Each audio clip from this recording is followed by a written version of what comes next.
नमस्कार दोस्तों, आप सभी का स्वागत है एक बार फिर से समग्र बैच में। मैं जगदीश चंद्र जांगड़ आपके सामने लेके आ रहा हूं 11वीं की एनसीईआरटी हिंदी माध्यम में।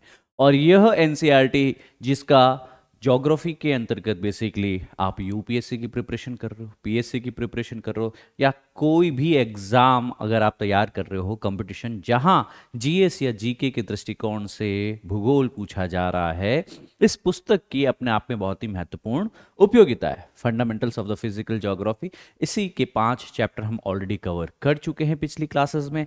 आज हम इसका 6th चैप्टर करने वाले हैं, भू आकृतिक प्रक्रियाएं। What are the processes that we are trying to know about, right? So आपका एनसीईआरटी है ये 11th का समग्र बैच में लेक्चर नंबर 6 रहने वाला है। इस क्लास की पीपीटी या पीडीएफ जो है अगर आपको प्राप्त करनी है तो आप जा सकते हैं टेलीग्राम चैनल पे @jagdish_jangid123। ठीक है, इस टेलीग्राम चैनल पे आपको तमाम जानकारी मिलने वाली है।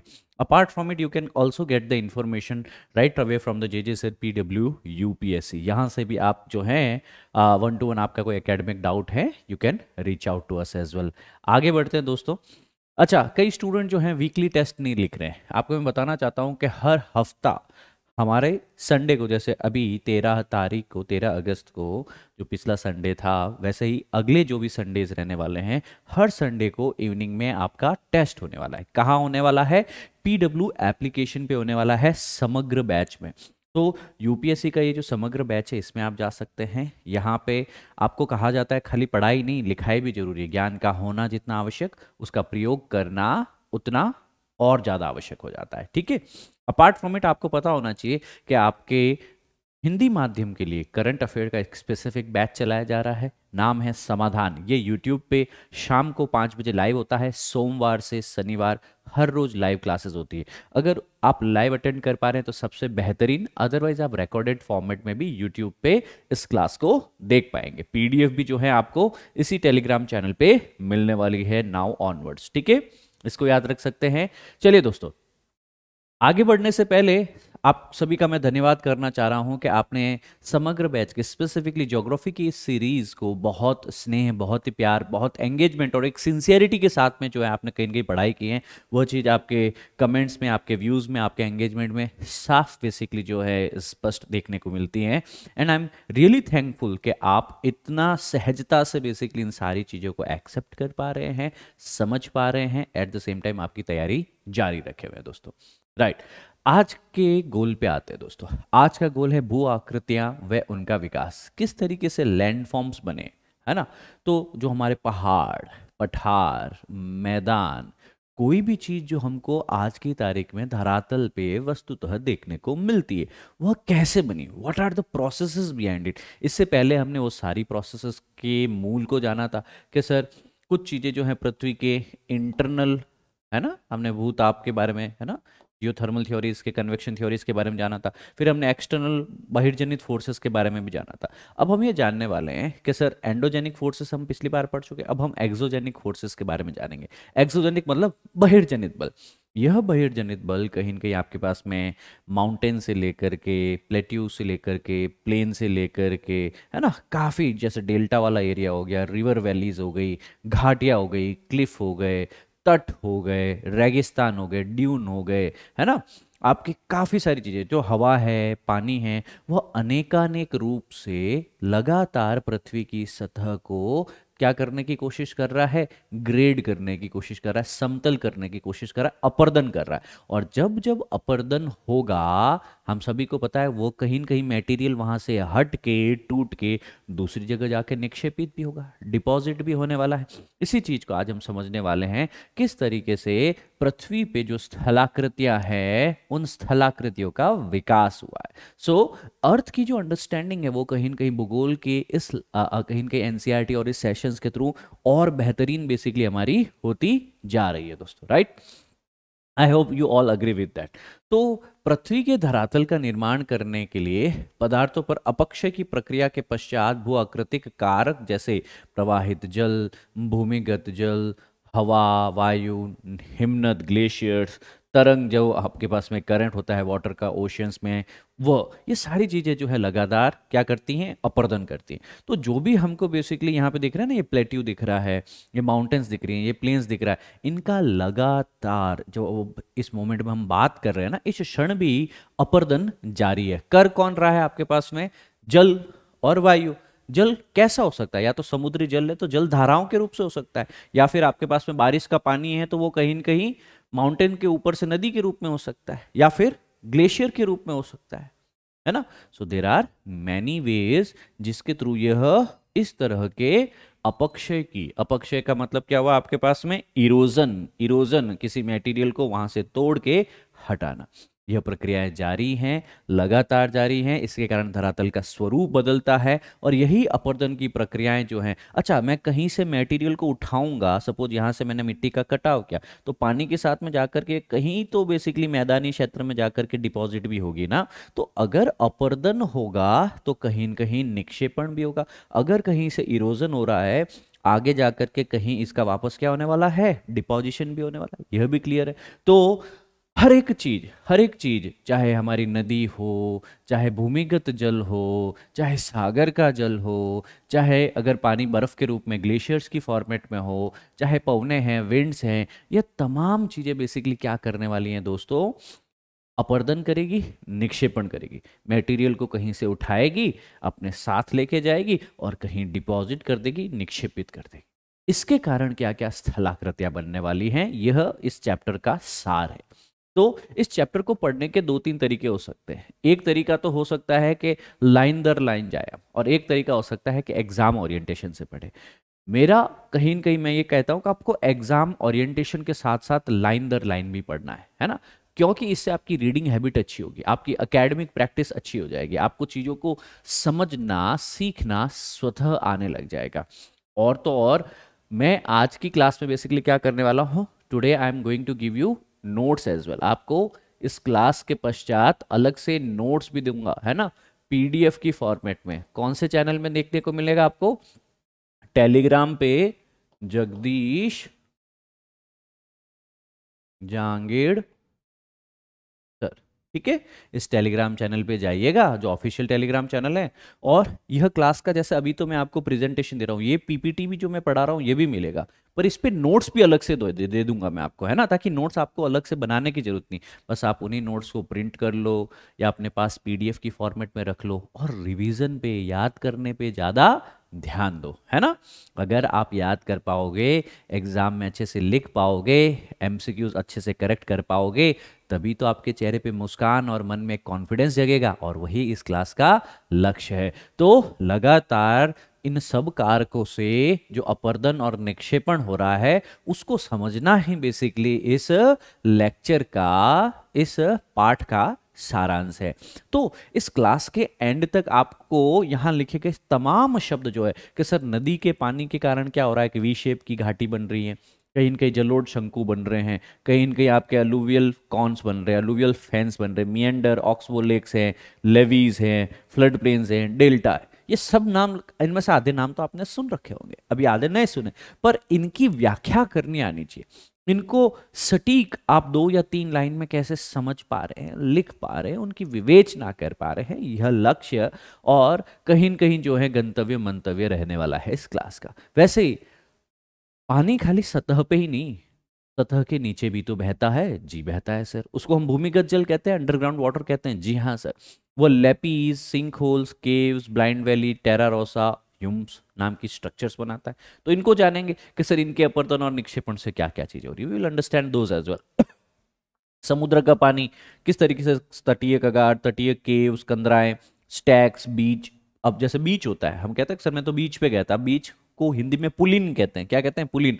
तो बीच भी एक तरह की क्या है आपके पास में, निक्षेपित, मतलब जो नदियां अपने साथ में मिट्टी लेके आ रही है, उस मिट्टी, उस बजरी, कंकड़, पत्थर को अगर समुद्र में मिलने से पहले डिपॉजिट कर दे तो वो पुलिन बना देती, बीच बना दे। तो हर एक चीज, चाहे नदी हो, भूमिगत जल हो, समुद्र का जल हो, जल धाराएं हो, ये लगातार इरोजन कर रही हैं, कहीं न कहीं से अपरदन कर रही हैं और अपक्षय कर रही है, और कहीं न कहीं यह अपने आप में क्या कर रही है, डिपॉजिट कर रही है, चीजों को निक्षेपित कर रही है, राइट। तो कुछ चीजें तो हटाने के कारण स्ट्रक्चर बनी और कुछ चीजें डिपॉजिट करने के कारण स्ट्रक्चर बनेगी, इन दोनों को पढ़ना है और उनके अलग अलग कारण। जैसे हिमानी ग्लेशियर से, तो ग्लेशियर घाटी बनाएंगे, है ना, हैंगिंग वैलीज बनाएंगे, सर्क बनाएंगे, एरेटे हॉर्न, है ना, नुनाटक रहेगा आपके पास में, रॉश माउंटेन या भेड़शिला रहेगा आपके पास में, फिर हिमोड करके स्ट्रक्चर्स बनने वाली, इनको भी हम पढ़ने वाले हैं, हिमोड क्या होने वाले, है ना। तो काफी, अब आपको बेसिकली लक्ष्य क्या है, इस स्लाइड को मैं इतना समय क्यों दे रहा हूं, ताकि आप कहीं न कहीं इसको आत्मसात कर पाओ, इजी हो पाओ कि भैया यहाँ पे जो 5-7 ये वर्ड, 5-7 ये वर्ड और ये जो 20-25 वर्ड्स दे रखे हैं ना इस स्लाइड पे, हमें इस क्लास के अंत तक इन शब्दों से दोस्ती कर लेनी है। और यह अब मैं 1 घंटे में करूं, 2 घंटे में करूं, इस क्लास से हो जाए और कोई क्लास से करनी पड़े, चाहे एनसीईआरटी के नोट्स पढ़ने से हो जाए, अंत लक्ष्य जो है हमारा वो है अंडरस्टैंडिंग डेवलप करना इन की टर्म्स पे, है ना। NCERT is all about the key terms, concepts and the definitions, ठीक है। अब हम दोस्तों आगे बढ़ने की कोशिश करते हैं। हमने कहा सर पहाड़, पठार, मैदान, ये सब स्थल रूप है, ये सब भू आकृतियां हैं सर आपके पास में, यस। तो सर एक होता है आपके पास में लैंड फॉर्म, लैंड फॉर्म, इनको हम लोग कहते हैं आपके पास में भू आकृतियां, भू आकृतियां। और एक होता है आपके पास में लैंडस्केप, लैंडस्केप, लैंडस्केप में बेसिकली अब लैंड फॉर्म है तो या तो पहाड़ है या पठार है या मैदान है ना, इसको बेसिकली हम लैंडस्केप कह रहे हैं, लैंड फॉर्म कह रहे हैं, है ना, स्थल आकृति। अब कई सारी स्थल आकृतियां एक साथ में आ जाए, कई सारी स्थल आकृतियां एक साथ में आकर के बेसिकली क्या बनाती हैं, एक प्रॉपर लैंडस्केप बनाती है, ठीक है ना, भूदृश्य बनाती है। तो भूदृश्य में बेसिकली क्या होगा, बहुत सी भू आकृतियां मिलके भूदृश्य बनाती है ना। लैंडफॉर्म क्या है, छोटे से मध्यम आकार के भूखंड को भू आकृति कहा जाता है ना। और कई भू आकृतियां मिलकर के, स्थलखंड मिलकर के भूदृश्य बनाती। और अगर आपको पूछ लिया जाए लैंडफॉर्म क्या है, लैंडस्केप क्या है, दोनों में अंतर समझ पाएंगे, राइट, और दोनों की डेफिनेशंस भी आप लिख पाएंगे। Now I want to bring your attention toward one of the very important and a very interesting thing, right? कि सर जो हमारी भू आकृतियों का जो विकास होता है ना, वो किस तरीके से होता है। सर एक स्थल स्वरूप विकास की अवस्थाओं से गुजरता है जिसकी तुलना जीवन अवस्थाओं से की जा सकती। कोई भी चीज, जैसे एक पहाड़ है, जैसे एक पठार है, जैसे एक मैदान है, यह सब चीज लगातार बेसिकली क्या हो रही है आपके पास में, इरोजन के थ्रू निकल रही है ना। अब पहाड़ नया नया बना, अब उसमें इरोजन होता गया, उसकी हाइट कम होती गई, उसकी हाइट कम होती गई, है ना। पठार है, उसकी हाइट कम होती गई, उसकी हाइट कम होती गई, हवा से, पानी से इरोड होता गया। मैदान जो है वो बेसिकली और जो है क्या होता गया आपके पास में, निक्षेपण, डिपोजिशन के कारण बड़ा होता गया। सो हर चीज, चाहे माउंटेन हो, प्लेन हो, प्लेट्यू हो, पहाड़, पठार, मैदान, सब चीजें युवा अवस्था में हो सकते हैं, नए नए बने हैं, है ना, ज्यादा ऊंचाई के होंगे, प्रौढ़ अवस्था में हो सकते हैं, है ना, और वृद्धावस्था में भी हो सकते हैं। तो हम यहाँ पे जो हैं, यहाँ पे रिवर की जर्नी के अलग अलग स्टेजेस बेसिकली समझने की कोशिश करते हैं दोस्तों। क्या कर रहे हैं, we are trying to understand the different stages, ठीक है। तो हर एक एजेंट जो अपर्दन करने वाला है, निक्षेपण करने वाला है, उसकी अलग अलग स्टेजेस होगी। आप ही को देख लीजिए, कभी आप बेसिकली क्या थे, है ना, you were also the same way youthful stage में। अभी जो स्टेज है आपकी 15, 20, 25 यूथफुल स्टेज, है ना। फिर 35, 45, 50 के आसपास में आप कहेंगे कि सर मैं 30 का हो गया हूँ, मैं मैच्योर हो गया हूँ। 25-30 के बाद में आप कहते हैं मैं मैच्योर हो चुका हूँ, है ना, वयस्क हो चुका हूँ, आपके पास में प्रौढ़ अवस्था जिसको कहते हैं। फिर आपके पास में ओल्ड स्टेज आती है आपकी, है ना, 60, 70, 80, आप कहते हैं सर मैं अब ओल्ड एज है। वैसे ही जो अपर्दन के कारक कहते हैं, जैसे सर नदी, पहाड़ों के अंदर बेसिकली हम कहते हैं कि सर ये सबसे यूथफुल है। क्यों? क्योंकि सर वहां पे वो गुरुत्वाकर्षण के कारण, ढाल के कारण ऊंचाई से नीचे की तरफ आ रही है, वेग ज्यादा है, तीव्रता ज्यादा होती है, इसी कारण वो ज्यादा घर्षण कर पाती है, ज्यादा इरोजन कर पाती है, ज्यादा अपक्षय कर पाती है, ठीक है सर। अतएव यहाँ पे यूथफुल स्टेज के अंदर क्या देखने को मिलेगा, वैलीज का फॉर्मेशन, घाटी बनाएगी। ये सर शुरुआत में यह पूरा प्लेन स्ट्रक्चर था, पर सर नदी धीरे धीरे बेसिकली क्या करती जाई, यहाँ पे तीव्रता के कारण इस तरह की घाटी बनाती जाती है। तो वैली का यहाँ पे कहीं न कहीं निर्माण होता है, इसकी स्टीप साइड्स होती हैं, है ना, तीव्र ढाल होती है। जब यह बेसिकली मैदानों में आ जाती है, अब मैदानों में इतनी ढाल तो नहीं है ना भैया सर, कम ढाल है आपके पास में। तो अब यहाँ पे बेसिकली वैली जो है, जो पहले इस तरीके से ऊर्ध्व नीचे की तरफ ज्यादा बेसिकली इसमें जो है अपरतन देखने को मिल रहा था, अपक्ष देखने को मिल रहा था, अब ऊर्ध्व नहीं, जबकि आपके पास में आसपास के एरिया में वैली वाइडर फ्लोर बना देगी आपके पास में, इनके साइड्स जो हैं यहाँ पे भी इरोजन ज़्यादा होगा। तो मतलब अब ऊर्ध्व नहीं, क्षितिज तरीके से ज़्यादा जो है मैच्योर स्टेज में, प्रौढ़ अवस्था में अपरदन होने वाला। फिर है सर ओल्ड स्टेज। अब यहाँ पे ओल्ड स्टेज में क्या है सर, कोई अपरदन नहीं होगा, अब निक्षेपण होगा। निक्षेपण का क्या मतलब हो सर आपके पास में कि सर जो भी माल मटेरियल यहाँ से उठाया, यहाँ पे लाया, फिर यहाँ से उठाया आगे लाया, आगे कैरी फॉरवर्ड नहीं कर पा रहे, ना ही तो गुरुत्वाकर्षण के कारण, ना ही ढाल के कारण, ना ही ज्यादा पानी है इसके अंदर, ना ही ज्यादा रफ्तार है। तो क्या करेगा, जितने भी इसके पास में रेत हैं, मिट्टी के कण हैं, कंकड़ हैं, वो धीरे धीरे डिपॉजिट कर देगा वापस। So valley has a wide flat floor and a gentle slide. तो ओल्ड स्टेज में आते आते धीरे धीरे बेसिकली इसकी जो इरोजन की कैपेसिटी है वो कम हो जाती है, डिपॉजिशन बढ़ने लग जाता है। क्या बढ़ने लग जाता है, यहाँ पे ज्यादा से ज्यादा चीजों को वह मिट्टी को वहीं छोड़ना शुरू कर देती है एंड स्टेज के अंदर। सो प्रवाहित जल के बारे में हम लोग जानने की कोशिश करें, जहां सबसे ज्यादा वर्षा होती है वहां जल सबसे महत्वपूर्ण भू आकृतिक कारक होता है। यह धरातल का निम्नीकरण करता है, पहाड़ों को घस देगा, है ना, हजारों सालों में पठारों को घस देगा, है ना, और लगातार बेसिकली प्रवाहित होने के कारण क्या होगा कि धरातल पर परत के रूप में ये बेसिकली फैला हुआ प्रवाह हो सकता है, और एक रेखिक प्रवाह भी हो सकता है, एक प्रॉपर नदी के रूप में, सरिताओं के रूप में। और प्रवाहित जल द्वारा निर्मित अधिकतर अपरदित स्थल स्वरूप ढाल प्रवणता के अनुरूप बहती हुई नदियों को आक्रामक युवावस्था से संबंधित माना जाता है। कि सर ढाल में बह रहा है आपके पास में और आक्रामक युवावस्था है, तो मतलब इसका क्या मतलब, सर सबसे ज्यादा इरोजन करने वाला है ये। और कालांतर में, समय के साथ में तेज ढाल लगातार अपरदन के कारण मंद हो जाती है। आज की तारीख में ये ज्यादा तीव्र ढाल है, कल की तारीख में ये पहाड़ यहाँ से जो है धीरे धीरे इसकी हाइट कम हो गई। तो जो नदी पहले बहती थी ज्यादा ढाल से, अब बह रही है कम ढाल से बहेगी आपके पास में, राइट। तो परिणाम स्वरूप उसका वेग कम हो जाएगा ढाल कम होने के कारण, और निक्षेपण आरंभ हो जाएगा। आरंभ निक्षेपण का क्या मतलब होगा, अब वो ज्यादा इरोड नहीं करेगी, अब वो जो सामान उसके पास ऑलरेडी कैरी करी उसको जैसे जैसे यहाँ पे ढाल ज्यादा है, यहाँ पे ढाल और कम है, ढाल और कम है, तो वो चीजें साइड में निक्षेपित करना शुरू कर देगी। ठीक है। सो ये रिवर जो है आपके पास में इस तरीके से बताया जाता है कि सर कहीं से भी एक जगह से, सपोज इस माउंटेन से जो है रिवर शुरू हो रही है कोई एक, तो ये जो नदी यहाँ से सर शुरू हो रही है आपके पास में, ये प्रॉपर इस तरीके से चलती है। यहाँ पे सर वो है सबसे ज्यादा जो है वो इरोड करती है मटेरियल को, ठीक है ना, क्योंकि यूथफुल स्टेज है। मैदानों में आकर के वो बेसिकली इस तरीके से, है ना, मिएंडरिंग मूवमेंट करती है ना, मिएंडरिंग मूवमेंट करती है, विसर्पाकार गति करती हैं। कहाँ पे इरोजन करते हुए, कई जगह पे डिपोजिशन भी करती है। लास्ट में जाते हुए वृद्धावस्था में नदी समुद्र में मिलने से पहले मुहाने पे निक्षेपित कर देती है अपने सारे सेडिमेंट्स, अलुवियम, जलोढ़ को। ठीक है, ये कुछ इस तरीके से होता हुआ दिखाई देता है कि नदियों की जो स्ट्रीम ऊपर से आ रही है और लगातार बेसिकली आपके पास में क्या चल रहा है, इरोजन की प्रक्रियाएं चल रही हैं, कहीं डिपोजिशन की प्रक्रियाएं चल रही है। क्या ये क्लियर होता जा रहा है आपको कि जल सबसे महत्वपूर्ण बेसिकली जो है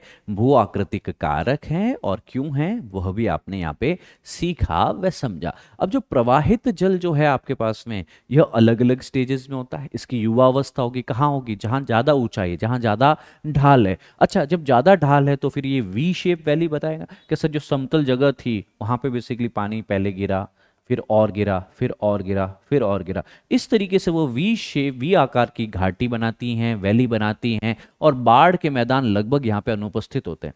तो जब नदी का प्रवाह ज्यादा होता है ना, तो वह कोई तरह के मैदान नहीं बनाती, वह आपके पास में ज्यादा से ज्यादा इरोजन करने वाली है ना, डिपोजिशन नहीं करेगी। Erosion will be more than deposition, ये याद रख सकते हैं कि सर उसके अंदर क्या होगा, अपक्षय ज्यादा होगा, अपक्षय ज्यादा होगा निक्षेपण से, है ना। तो निक्षेपण की, डिपोजिशन की प्रक्रिया नहीं होगी, अतएव कोई मैदान नहीं बनेंगे, क्योंकि धीरे धीरे मिट्टी डिपॉजिट करते करते ही तो मैदान बनते हैं। तो जो आपके पास में बाढ़ के मैदान है वो एक तरीके से यहाँ पे कम या फिर अनुपस्थित होने वाले हैं।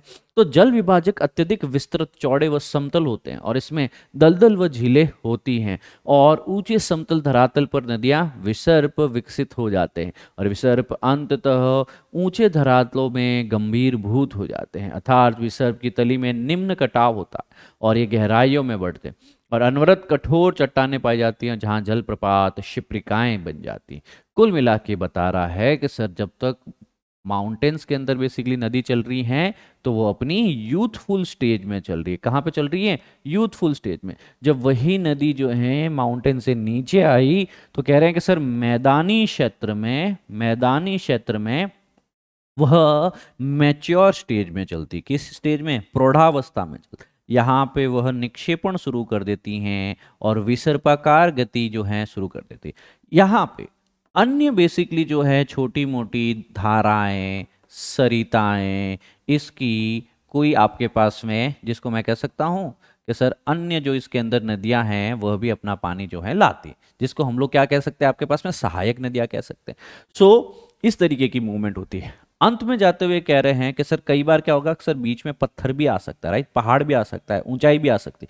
अगर यहाँ पे कठोर चट्टानें हुई तो ये पानी ऊपर से नीचे की तरफ भी गिरता हुआ नजर आएगा और इसको हम लोग क्या कहते हैं? जब पानी ऊपर से चट्टान से नीचे गिरता हुआ नजर आता है तो हम कहते हैं सर ये क्या है, ये क्या है? सर हम उसको नाम देते हैं जलप्रपात। क्या नाम देते हैं? जलप्रपात। हम इसको कहते हैं वाटरफॉल। क्या कहते हैं?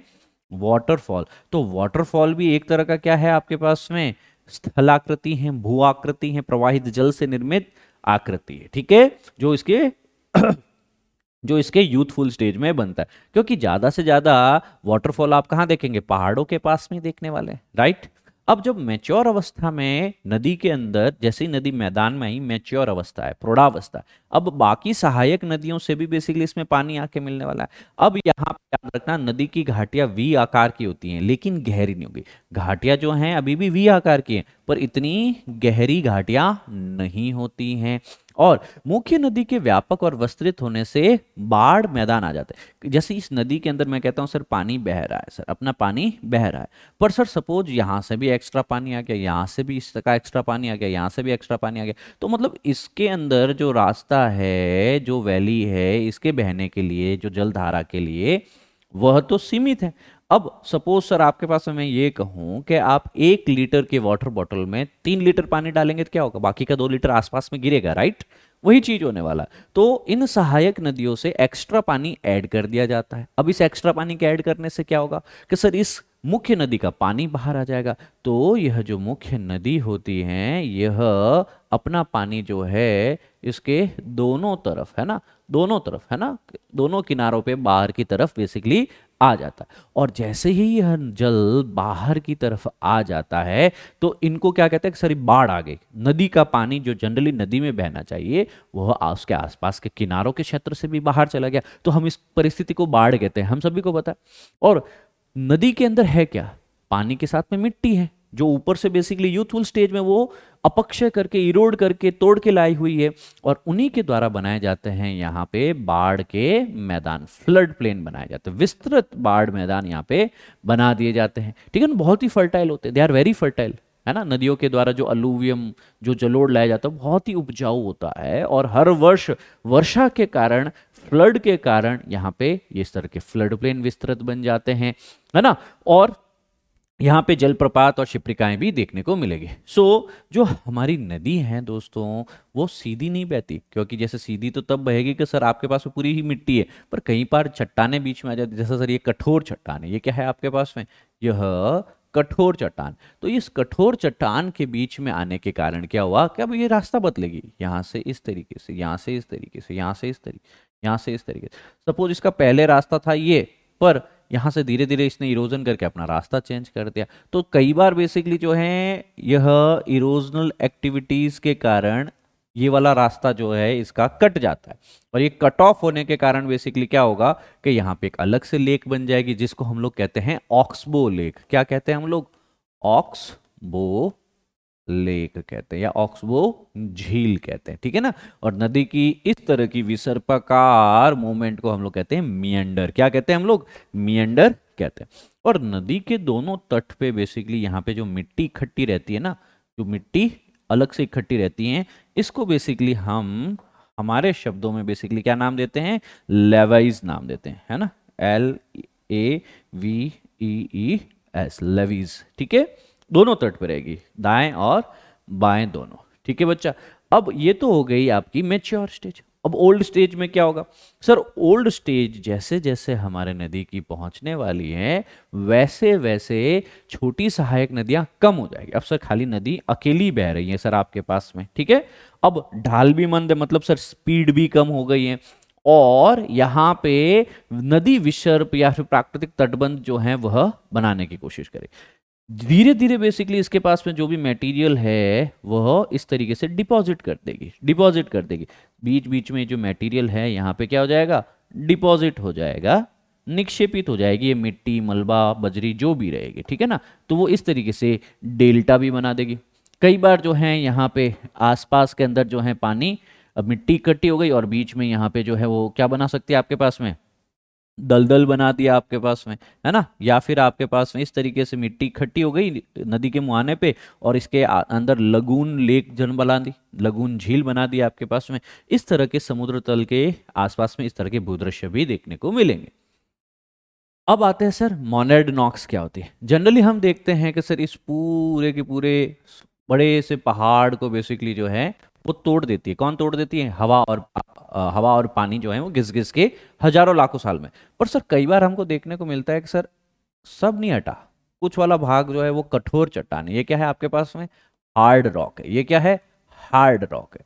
तो ये वाला मटेरियल ऊपर वाला तो पूरा ही उड़ जाएगा, पूरा एरिया आसपास का समतल भी हो जाएगा, परंतु कुछ अवरोधी चट्टानें फिर भी देखने को मिलेगी जो इस जल स्तर से ऊपर उठी हुई देखने को मिलेगी। तो एकाएक चट्टानी पहाड़ियों के रूप में दृश्य में नजर आती है। मतलब कई बार आपने प्लेन एरिया में देखा, मैदानी क्षेत्र में देखा होगा कि सर बहुत ही दूर अचानक से एक माउंटेन है, क्यों है पता नहीं, मतलब वहां पे कोई अवरोधी चट्टान है, कोई हार्ड रॉक है जो हवा से और पानी से अभी तक क्या नहीं हुई, अपरदित नहीं हुई। विस्तृत जो है आपके पास में पहाड़ पठार या जो स्थलाकृति थी उसका इरोजन हो चुका है, उसका अपक्षय हो चुका है। मात्र वो अवरोधी चट्टान कहीं न कहीं बची हुई है। इनको मोनेड नॉक्स कहा जाता है। क्या कहा जाता है, मोनेड नॉक्स इनको कहा जाता है। तो ये भूगर्भिक प्रक्रिया के फलस्वरूप भी बन सकती है आपके पास में। तो माउंट मोनेड नॉक्स अमेरिका के अंदर बेसिकली जो है प्रसिद्ध पर्वतीय क्षेत्रों में से भी एक है। फिर सर एक हम पेनी प्लेन्स की बात करते हैं। समप्राप्य मैदान क्या होते हैं, समप्राप्य मैदान क्या होता है आपके पास में कि जहां पे भी पानी बहता है, जो भी आंध्र प्रदेश होता है हमारे, ये आंध्र प्रदेश नहीं, ये आर्द्र, आर्द्र मतलब ह्यूमिड, जहां पानी है ना, वहां बहता हुआ जल अपर्दन का प्रमुख दूत होता है। बहता हुआ जल अपर्दन चक्र के अंतिम अवस्था में लगभग समतल मैदान का निर्माण कर देता है। जैसे हमने कहा कि सर ये यूथफुल स्टेज है पहाड़ के आसपास में, हमने कहा कि सर नदी यहाँ पे विसर्पाकार गति के अंदर मूव कर रही है, river is flowing in the meandering, है ना, ये वाला आपका प्लेन एरिया हो गया। बट सर लास्ट में जाते हुए नदी बेसिकली क्या कर देगी आपके पास में, यहाँ पे प्लेन्स का निर्माण कर देगी, मैदानों का निर्माण कर देगी। और ये जो लगभग समतल मैदान है इन्हें संप्राप्य मैदान कह देते हैं या पेनी प्लेन्स कह देते हैं, पेनी प्लेन्स कह देते हैं। यहाँ पेनी प्लेन्स याद रखना, पेनी मतलब पेनी को हम लोग पेनी पानी इस तरीके से याद रख सकते हैं। तो सर पानी के बहाव के कारण जो मैदानी स्थलाकृतियां बन जाती है ना, जो कितने भी बड़े बड़े बेसिकली पहाड़ थे उसके आसपास का क्षेत्र देखो पूरा पानी के बहाव के कारण क्या हो चुका है, लगभग समतल हो चुका है। इधर भी देखो पीछे भी देखो, लगभग ये भी एरिया समतल हो चुका है। ये बीच में थोड़ा बहुत बना है, मोनेड नॉक्स। क्या है ये, मोनेड नॉक्स। तो पता चला किसी भी आंध्र प्रदेश में बहता हुआ जल अपर्दन चक्र के अंतिम चक्र में, अंतिम साइकिल में पेनी प्लेन्स बना देता है, संप्राप्य मैदान बना देता है। उसके बीच में भी कहीं अवरोधी चट्टान मोनेड नॉक्स कहलाएगी। इतना क्लियर हुआ अपन को। तो हमें समझ में आया ना कि इनिशियल बेसिकली जो है यूथफुल स्टेज होती है ना, फिर आपके पास में कई बार मेच्योर स्टेज और अंत में जाते हुए ओल्ड एज में जो है नदियां क्या बनाती है, पेनी प्लेन बनाती है। इसको याद रखेंगे। तो वी शेप वैली कहां बनेगी, आप कहोगे सर युवावस्था में। अगर मैं कहूं मिएंडरिंग स्ट्रक्चर या ऑक्सबो लेक या फिर फ्लड प्लेन्स कहां बनेंगे, आप कहेंगे प्रौढ़ अवस्था, मेच्योर अवस्था में। अगर मैं कहूं आपको कि सर पेनी प्लेन्स कहां बनेंगे, मैदान संप्राप्य मैदान कहां बनेंगे, तो आप कहेंगे सर वृद्धावस्था में, ओल्ड स्टेज में, नदी के ओल्ड स्टेज में। Are we clear on this, है ना। तो इस तरह के पेडिमेंट्स, आइजलबर्ग्स पेडिप्लेन्स वह बनते। अब सर जो हमारी स्थलाकृतियां हैं वो कई बार जैसे घाटियां भी बनाती हैं। घाटियां आपने नाम सुना होगा, सर ये कश्मीर घाटी है ना, ये कुल्लू घाटी है ना, नाम सुना कि नहीं सुना। तो जब भी नदी या पानी किसी भी एरिया में बहता है तो वो अपर्दन करता है। वो अपर्दन या तो नीचे की तरफ करेगा या साइड की तरफ करेगा, या तो ऊर्ध्व या क्षितिज, राइट। ये हमने सबने पढ़ा है। वही चीज यहाँ पे पढ़ना अपन को कि अपर्दित स्थलाकृतियों के अंतर्गत जनरली पहाड़ हो, पठार हो, किसी भी जगह को बेसिकली नदी क्या कर सकती हैं, अपर्दित कर सकती हैं, और उस अपर्दन के कारण इस तरह की घाटियां भी बन सकती हैं। क्या आप देख पा रहे हैं? तो घाटियों का प्रारंभ छोटी सरिताओं से होता है। तो छोटी छोटी वाटर स्ट्रीम्स, देखो ये छोटी सी जल की बेसिकली स्ट्रीम है, और ये जल की स्ट्रीम आप कहेंगे सर इतने बहाड़े से पहाड़ को बेसिकली क्या इस छोटी सी जल धारा ने बेसिकली तोड़ के ये इस तरीके से जो वी शेप में तोड़ दिया है। हाँ, पर ये अभी नहीं हुआ, सैकड़ों हजारों वर्षों में बेसिकली ये हुआ है, ठीक है। तो ये धीरे धीरे विस्तृत अवनलिकाओं के रूप में विकसित हो जाती हैं, और यह धीरे धीरे गहरी होती जाती हैं, चौड़ी होती जाती हैं, लंबी होकर घाटियों का रूप ले लेती है। तो पहले तो बेसिकली नॉर्मल सा बेसिकली इस तरीके से काटा था, फिर धीरे धीरे ये बड़ा होते होते आज की तारीख में इतनी बड़ी ये वैली के रूप में है ना, ये इतनी विस्तृत वैली के रूप में आपको दिख रहा है, वी शेप वैली, राइट। सो यह पानी ही है, धीरे धीरे धीरे धीरे इरोड कर रहा है, अपर्दित कर रहा है स्थलाकृतियों। लंबाई, चौड़ाई और आकृति के आधार पर घाटियां अलग अलग हो सकती हैं। कई घाटियां होगी आपकी वी शेप के अंदर, है ना, कि सर ऊर्ध्व में ज्यादा है, कई होगी आपके पास में, कई घाटियां जो हैं वो होगी गॉर्जेस के रूप में, कि सर वो उनकी स्टीप, यहाँ पे तो देखो ढाल जो है वो बेसिकली जो है स्टीप है, और यहाँ पे तो क्या है ऑलमोस्ट खली खड़ी दीवारों की तरह है। ये गॉर्जेस हो गए आपके पास में, ठीक है ना। इनमें भी जो है नीचे की तरफ ही कटाव हो रहा है। कुछ कैनियंस होंगे आपके पास में, कैनियंस भी समझेंगे। तो ये सारी एक प्रकार की घाटियां हैं। क्या है आपके पास में? घाटियां हैं। चलो इसको समझते हैं दोस्तों। सो अपर्दित स्थल स्वरूप जल गर्तिकाएं और अवनमित कुंड भी बनाते हैं, है ना। तो पॉटहोल्स और प्लंज पूल्स बनाते हैं। पॉटहोल्स, प्लंज पूल्स क्या होते हैं सर आपके पास? पहाड़ी क्षेत्रों में नदी जल भंवर के साथ छोटे चट्टानी टुकड़े वृत्ताकार रूप में तेजी से घूमते हैं।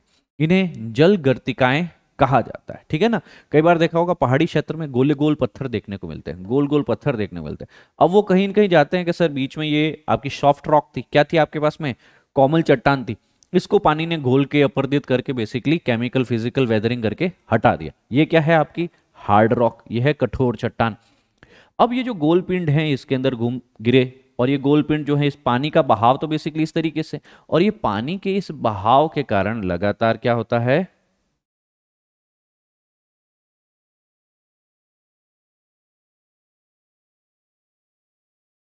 पानी के इस बहाव के कारण ये लगातार गोल गोल घूमते रहते हैं, और जब ये लगातार गोल गोल घूमते रहेंगे तो इस तरीके की जल गर्तिकाओं का निर्माण भी करने वाले हैं। They will form this kind of thing, pot holes, है ना। तो ये जो होल बना है इसको पॉट होल्स या फिर प्लंज पुल भी कहा जाता है आपके पास में, ठीक है ना। तो घाटियों के अंदर बेसिकली ऐसे कुंड बन जाते हैं आपके पास में। अच्छा, जलप्रपात के तल में विशाल अवतलित कुंड पाए जाते हैं इसी तरह के, है ना, कि जैसे ये हार्ड रॉक है, यहाँ से पानी है नदी का, धारा का, वो गिर रहा है वो इस तरीके से। तो यहाँ पे एक बहुत ही ज्यादा खड्डा, क्योंकि लगातार पानी गिर रहा है ना, तो इस चट्टान पे एक बहुत ही बड़ा यहाँ पे खड्डा हो जाएगा। यहाँ पे ये गोल गोल चट्टान है, ये प्लंज पुल एक तरीके से बन जाएगा, ठीक है। फिर सर आपके कर्तिक इनसाइज और एंट्रेंच मियंडर्स भी हो सकते हैं। जो मैं कैनियंस कह रहा था ना, कैनियंस ये कुछ होते हैं। क्या ये भी घाटी है? देखो नदी इन्हीं के अंदर, इन्हीं घाटी के अंदर ही बह रही है। अभी नदी क्या कर रही है आपके पास में देख सकते हो सर, नीचे से तो कम कटाव क्या है, ऊपर से देखो कितना कटाव कर रखा है। तो यहाँ पे बेसिकली जो है कैनियंस इस तरीके से होते हैं। अच्छा, ये फिर यूं तोड़ के सीधा क्यों नहीं निकल गया सर? पानी को यूं घुमाओ क्यों आना पड़ा? कि सर बीच में क्या है आपकी? कठोर चट्टान, हार्ड रॉक, जो लगभग लगभग आपके पास में कई बार हवा और पानी से, एयर और वाटर से अपर्दित नहीं हो पाए। सो मैदानी इलाकों में बेसिकली घुमावदार होने के कारण नदियां, जलधाराएं जो हैं वो विसर्प के रूप में देखने को मिल जाती है ना। और जब नदी कम ढलानी मैदान में बहती हैं आपके पास में, तो वह अपर्दन ऊर्ध्वाधर अपर्दन की तुलना में ज्यादा होता है आपके पास में, पार्श्व अपर्दन ज्यादा होता है। मतलब सर साइड वॉल्स पे वो ज्यादा इरोड कर रही, साइड वॉल्स पे ज्यादा इरोड कर रही, गहराई में कम कर रही है। तो कठोर चट्टाने वाले क्षेत्र में जैसे ही नदी बह रही है, कठोर चट्टान आई, बैरियर आ गया, बोले अब पानी क्या करेगा, अब देखेगा कि सॉफ्ट रॉक कहाँ है ना, कोमल चट्टान का है, उस कोमल चट्टान को तोड़ करके उधर से रास्ता वापस बना लेगा, राइट। सो कहने को यह बेसिकली यहां से यूं घूम के क्यों आ रहा है पानी, है ना, सीधा चला जाता, पर क्योंकि बीच में कहां पे क्या आ गया आपका, कोई ऐसी चट्टान आ जाती है जो कठोर चट्टान है, पानी उसको नहीं तोड़ पाता है, ठीक है। चलो, सो यहाँ पे जब नदी गहरी और चौड़ी विसर्प का निर्माण करती हैं तो उसे कर्तिक विसर्प कहा जाता है। उसे क्या कहा जाता है, कर्तिक विसर्प कहा जाता है, इंसाइट्स मिएंडर्स कहा जा सकता है, ठीक है। कई रिवर टेरेसेस भी देखने को मिलेंगे। रिवर टेरेसेस का क्या मतलब हुआ आपके पास में, नदी है ये, ठीक है ना, इसके आसपास में जो मिट्टी है उनको कहा जाता है लेविस कहा जाता है। फ्लड का पानी जहां तक चला जाता है और मिट्टी वहां पे डिपॉजिट हो जाती है, फ्लड प्लेन्स कहलाते हैं। इससे भी बियॉन्ड बहुत ही पुराना सा बेसिकली जो है डिपॉजिट, अलूवियम मिट्टी जहां पे जाकर के डिपॉजिट हो जाती है उनको रिवर टेरेसेस कहा जाता है। जो आप अगर स्ट्रक्चर कभी भी बनाएंगे ना, तो पहले बनाएंगे नदी, उसके आसपास में बनाएंगे रिवर लेवीज, फिर फ्लड प्लेन्स और फिर रिवर टेरेसेस। ये नदी से काफी ऊंचे स्थान होते हैं, नदी से काफी ऊंचे स्थान होते हैं आपके पास में। तो यहां पे अगर देखेंगे कि नदी वेदिकाएं या रिवर टेरेसेस क्या होते हैं, ये प्रारंभिक बाढ़ मैदान या पुरानी नदी घाटियों के तलों को चिन्हित करते हैं कि पहले नदी जो थी वो इतने एरिया में बहती थी और नदी के द्वारा बाढ़ के समय जो मिट्टी लाई जाती थी वो यहाँ पे निक्षेपित हुई थी। तो जो ये टेरेसेस है ये क्या है, अबेंडेंड फ्लड प्लेन्स है, कभी यह बाढ़ के मैदान हुआ करते थे, पर अब नदी जो है बेसिकली इस एरिया में बह रही है आपके पास में, और बाढ़ के मैदान बस इतने से ही क्षेत्र के अंदर है। तो जो एक्टिव चैनल है अभी बस इतना ही, पहले एक्टिव चैनल इतना बड़ा हुआ करता था। सो ये नदी वेदिकाएं और कुछ नहीं है, प्रारंभिक बाढ़ मैदान या पुरानी नदी घाटियों के तलों को चिन्हित कर रही हैं। ये निक्षेपित जलोढ़ की वेदिकाओं के रूप में भी जाना जा सकता है। अलूवियम फैंस क्या होते हैं, नदी जब आती है ना सर आपके पास में, तो वह खाली, हमने कहा कि सर नीचे की तरफ कटाव करती हैं या फिर साइड की तरफ कटाव करती हैं।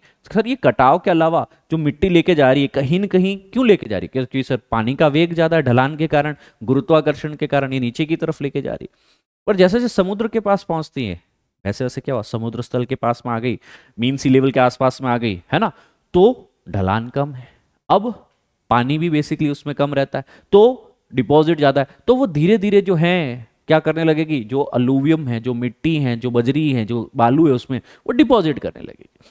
तो जलोढ़ पंख क्या होता है, अलूवियम फैन होता है। देखो ये शब्द बार बार आएगा, अलूवियम जलोढ़। अलूवियम और जलोढ़ क्या होता है, नदी के द्वारा लाई गई मिट्टी, नदी के द्वारा लाई गई मिट्टी, जलोढ़ इसको कहा जा सकता है, ठीक है ना। तो जलोढ़ पंख तब बनता है जब नदी उच्च ढाल वाले क्षेत्र से बहती हुई मंद ढाल वाले क्षेत्र में आ गई, और यहां से बेसिकली नदियां जो हैं जैसे मंद ढाल में आती है तो अपने द्वारा लाई गई जो अपर्दित सामग्री है, जो मिट्टी है, पत्थर है, कंकड़ है, वह वहन नहीं कर पाती क्योंकि अब ढाल नहीं है इतनी, और वह बेसिकली शंकु आकार में अपर्दित सामग्री को निक्षेपित कर देती, डिपॉजिट कर देती। तो अगर यहाँ पे यह सारा मटेरियल इस तरीके से डिपॉजिट हो गया एंटायरिटी के अंदर, ठीक है ना, इनको बेसिकली हम अलूवियम फैन कहते हैं। ये एक फैन की, एक पंख की पोजीशन में होता है ना, दिस इज लाइक ए पंख वाला, है ना, तो इसको जलोढ़ पंख भी कहा जाता है। उदाहरण के लिए हिमालयी नदियों के अंदर देखा जाता है ऐसा कि सर जैसे हिमालय के अंदर बेसिकली जो नदियां हैं ऊपर से तो काफी मटेरियल उठा के ले आई, पर अब नीचे आते ही वो ज्यादा आगे नहीं ले जा पा रही, तो यहाँ पे काफी सारी चीजों को इस तरीके से निक्षेपित कर देती है, काफी सारी चीजों को यहाँ पे निक्षेपित कर देती है। डेल्टा वाला अलग है, ये अलूवियम फेन लगभग आपके पहाड़ी क्षेत्रों के पदीय स्थान पे मिलेगा। ये देखो बहुत ही बड़े पहाड़ होते हैं, इनके फुट हिल्स के रीजन में ये देखने को मिलेगा। फिर सर बाढ़ के मैदान, नदी जो आ गई सर नीचे, है ना, अब जैसे नदी का पानी जो आपके पास में बह रहा है वो आसपास के अंदर बेसिकली क्या करेगा, इस तरीके की मिएंडरिंग मूवमेंट भी करेगा, टेरेसेस फॉर्मेशन भी करेगा, और नदी के आसपास के तटों पर वह क्या करेगा, अपने जलोढ़ को निक्षेप भी करेगा। और नदी निक्षेप से बने ऐसे तल सक्रिय बाढ़ के मैदान कहलाते हैं। तो तलों की ऊंचाई से बने तटों को असक्रिय बाढ़ के मैदान कहते हैं, है ना, आपके पास में, जिसको हमने बेसिकली क्या कहा था, वी कॉल्ड इट वेदिकाएं, राइट। इसके बारे में भी हमको पढ़ा है, पता है, बेसिक सी चीज है सर, दैट्स इट, इसमें कुछ ज़्यादा नहीं है। नदी मिएंडर करती हैं लगातार, बेसिकली जो है वह इरोजन और डिपोजिशन की मूवमेंट के कारण, जितना उसका फास्ट फ्लो होता है उसके अनुसार। पर कई बार क्या होता है कि जो इसका फ्लो है वह हमेशा समान नहीं होता, इसकी ढाल के अनुसार, इसके कौन सी चट्टान है, अपरदन निक्षेपण के अनुसार यह रास्ता बदल देती है। तो जो पुराना रास्ता जो था वहाँ पे पानी इकट्ठा हो जाता है, और जो वो इकट्ठा हुआ पानी है मियंडर का, विसर्प का, वह एक अलग से लगून, एक अलग से लेक, एक झील बना देता है, और इसको हम लोग कहते हैं ऑक्सबो लेक। क्या कहते हैं? Oxbow lake. ऑक्सबो लेक है ना। तो ये भी निक्षेपित स्थलाकृति के कारण है, आपके पास में बनती है ऑक्सबो लेक, है ना। क्योंकि सर बीच में क्या आ गई? चट्टानें आ गई, तो चट्टानों के कारण ये रास्ता बदल रही थी, रास्ता बदल रही थी, पर ये रास्ता बदलते बदलते यहाँ पे बेसिकली देखने की कोशिश करेंगे तो ये यहाँ से मिल चुकी है ना, they are connecting it over here. और इसके कारण मियंडर्स जो है रिवर के वो क्लोज इन हो गए, वो एक दूसरे से मिल गए, अब इनको अलग से इस रास्ते की जरूरत नहीं, तो यहाँ पे पानी इकट्ठा पड़ा रह गया, और इसके कारण ऑक्सबो लेक बन जाती। क्या बन गई? गोखुर झील, है ना, गोखुर झील, ऑक्सबो लेक बन जाती। बहुत ही बेसिक सी चीज है, that's it, very simple sir. अब सर ये तो हो गए जो जमीन पे बहने वाला है। अब जमीन पे बहने के बाद में अंडरग्राउंड भूमिगत भी कुछ पानी होता है। अब जो भूमिगत पानी जो होता है, जिसको भौम जल, ग्राउंड वाटर कहते हैं, वह भी तो कुछ इरोजन करेगा, वो भी तो कुछ डिपोजिशन करेगा, करेगा सर। तो यहाँ पे कुछ आकृतियां वह भी बनाने वाला है, इसके बारे में देखने की कोशिश करते हैं। जनरली बेसिकली नदी के मतलब जमीन के नीचे का पानी होता है ना, वो क्या करने की कोशिश करता है आपके पास में कि सर जो चूना पत्थर होता है, डोलोमाइट होता है, लाइमस्टोन होता है, वह भूमिगत जल के साथ में घुल जाता है, पिघल जाता है और वहां से हट जाता है। जैसे एक चट्टान है, चूने की चट्टान है, पानी के साथ में घुल गई, पानी बहकर कहीं चला गया और उस चूने की के डोलोमाइट को, उस लाइम को कहीं और डिपॉजिट कर दिया, तो जहां से उसको घुल करके ले गया वहां अपरदन हो गया, इरोजन हो गया। कहीं बहा करके दूसरी जगह पे डिपॉजिट कर दिया तो वहां निक्षेपण हो गया। तो एक जगह इरोजन फीचर बन गया, एक जगह डिपॉजिशन का फीचर, एक जगह अपरदन का फीचर, एक जगह निक्षेपण का फीचर, राइट। सो भूमिगत जल भी ऐसा काम करने वाला है आपका। तो कई बार क्या होगा, कई सतह जो होती है, कई पहाड़ जो होते हैं, वो किसके बने होते हैं? हमने देखने की कोशिश करी कि सर एंटायरली वो बने होते हैं आपके पास में कास्ट टोपोग्राफी इसको कहा जाता है। तो पूरे लाइमस्टोन के बने होते हैं, पूरे के पूरे कास्ट स्थलाकृति या कास्ट टोपोग्राफी जो होती है वो पूरा लाइमस्टोन का बना होता है। अब लाइम का बना है मतलब क्या है आपके पास में कि सर इसके अंदर क्या है? कैल्शियम है। इसके अंदर क्या है सर आपके पास में? लाइम है। इसके अंदर चूना पत्थर है। पानी के साथ में क्या चूना मिक्स हो जाता है, घुल के बह जाता है? जी सर बह जाता है।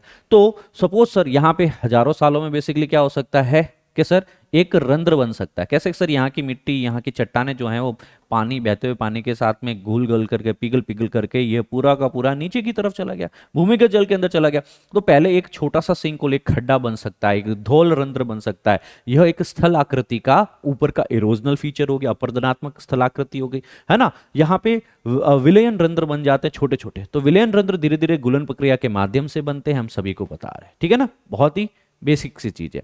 अब यहाँ पे एक सिंक होल बना तब तक तो ठीक है। अब एक के पास में दूसरा बना, तीसरा बना, चौथा बना, एक बड़ा सा सिंक होल बन जाए, इसको छिद्र ध्वस्त रंध्र कहते हैं या फिर निपात रंध्र कहा जाता है। ये भी कास्ट टोपोग्राफी में देखा जाता है। एक छोटा सा रंध्र है तब तक ठीक है, पर दो तीन अगर इकट्ठे हो जाएं तो सर ज्यादा डेडली हो सकते हैं, है ना।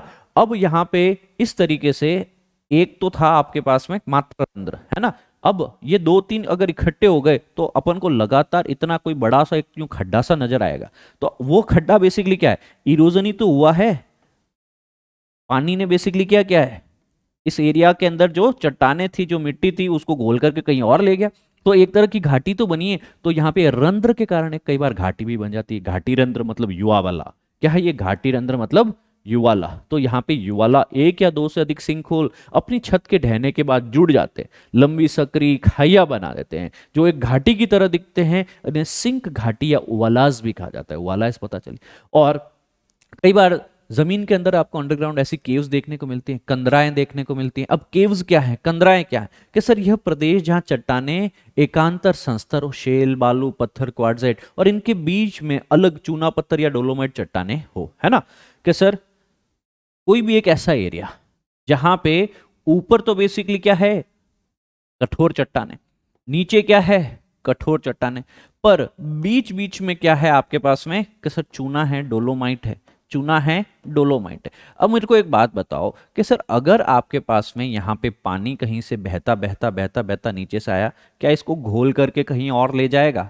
क्या इसको घोल करके कहीं और ले जाएगा? जी सर। तो वापस पढ़ो तो, ऐसे प्रदेश जहां चट्टानों का एकांतर संस्तर हो, एकांतर मतलब ऊपर क्या है, शैल है, पत्थर है, बालू है, और नीचे क्या है, क्वार्ट्जाइट है, चूना पत्थर है, डोलोमाइट है, ठीक है ना। तो अब यहाँ पे क्या होगा कि चूना पत्थर की जो लेयर, जो संस्तर हो, वो प्रमुखतया यहीं पे केव्स बनती है। जो केव्स हैं प्रमुखतया कंदराओं का निर्माण, केव्स का निर्माण यहीं होता है। तो पानी दरारों के थ्रू बेसिकली अंदर जाता है, रंध्र के थ्रू अंदर जाता है, संधियों के थ्रू अंदर जाता है और क्षितिज अवस्था में हॉरिजॉन्टली बेसिकली बहता है। और यहाँ पे जो चूना पत्थर है वो इसमें घुल जाता है, पानी के साथ घुल जाता है और लंबे समय में बेसिकली यहाँ पे पूरा एक वैक्यूम क्रिएट हो जाता है, एक पूरा का पूरा इस तरह का खाली स्थान सा क्रिएट हो जाता है, रिक्त स्थान बन जाते हैं। और इन्हीं रिक्त स्थान को हम लोग कहते हैं ना कि सर ये केव्स है। ये क्या है सर हमारे पास में? दे आर केव्स, है ना। तो केव्स क्या है, कंदराएं क्या, आप समझ में आई आपको। तो कभी कभी विभिन्न स्तर पर कंदराओं का एक जल सा बन जाता है। चूना पत्थर यहाँ पे बेसिकली ये क्या इरोड कर गया है ना, यहाँ पे पूरा इरोजन हो गया, यहाँ पे अपक्षित हो चुका है चूना पत्थर पूरा। और कंदराएं एक बहुत खुला मुख होता है और कंदराएं सरिताएं बहाकर ले जाती है ना। कई बार ये जो टनल है ना, अगर सोचो सर यहाँ पे आकर के वो बंद हो गई, अगर यहाँ पे आकर के वो बंद हो गई तो सर ये मात्र क्या है, आपकी केव है। पर अगर यह पूरा का पूरा दूसरी जगह से खुल रही है, मतलब इसका एक एंट्रेंस यहाँ पे है, दूसरा एंट्रेंस यहाँ पे, ठीक है ना। तो यहां से लगातार जल जल जल ने बेसिकली क्या क्या पूरे लाइमस्टोन को पिघला दिया और कहीं पे बहा के ले गया, और यहाँ पे इसकी दूसरी ओपनिंग भी है। तो इसको हम लोगों ने कह दिया टनल। तो टनल कौन सी चीज हुई, सुरंग कौन सी चीज हुई? सुरंग के सर दो मुंह होते, एक जगह से एंटर किया, दूसरी जगह से एग्जिट किया। यहां से भी एंटर करके यहां से एग्जिट कर सकता हूं, राइट। केव क्या है कि सर खाली एक ही एंट्री है, वापस सर जहां से एंटर किए वहीं से निकलना होगा। तो कंदराएं क्या है, टनल्स क्या है, सुरंग क्या है, वह भी हमको समझ में आया। अब सर कई बार इन कंदराओं में, इन सुरंग में भी बेसिकली क्या होता है, गुफा के भीतर भी कास्ट निक्षेपण होता है, डिपॉजिट भी तो हो सकता है। अब यहां पे क्या चीज डिपॉजिट होगी, क्या चीज निक्षेपित होगी? सर नंगा क्या नाये क्या नहीं छोड़े, उसके पास है क्या, कैल्शियम। कास्ट टोपोग्राफी में कैल्शियम है, लाइमस्टोन है, वही तो सर आएगा। तो गुफा के भीतर जो कास्ट का निक्षेपण होगा, है ना, तो यहाँ पे चूना पत्थर की रासायनिक संरचनाएं बनेगी। चूना पत्थर ही है वो, बूंद बूंद बूंद बूंद वापस वो चूना पत्थर जो है वो कैल्शियम कार्बोनेट के रूप में, कार्बोनेटेड जल के रूप में बेसिकली जो है यहाँ पे घुला हुआ है। और उसी का ही निक्षेपण होता है, जल वाष्पीकरण होता है, कार्बन डाइऑक्साइड से मुक्त हो जाता है और गुफा के विभिन्न प्रकार की स्थलाकृतियां बनाता है। कैसे कि सर अगर यहाँ पे जो कैल्शियम है वो यहाँ पे अगर इस तरीके से, है ना, मतलब ऐसा सोचो कि जैसे आपका सीलिंग फैन है, वहां पे एक बेसिकली जो है कैल्शियम का इस तरह का कोई रॉक चिपका हुआ है, इसको स्टेलेक्टाइट बोल दिया। क्या क्या आपके पास में? स्टेलेक्टाइट, ठीक है ना। ये स्टेलेक्टाइट बढ़ता गया बढ़ता गया बढ़ता गया, ठीक है ना।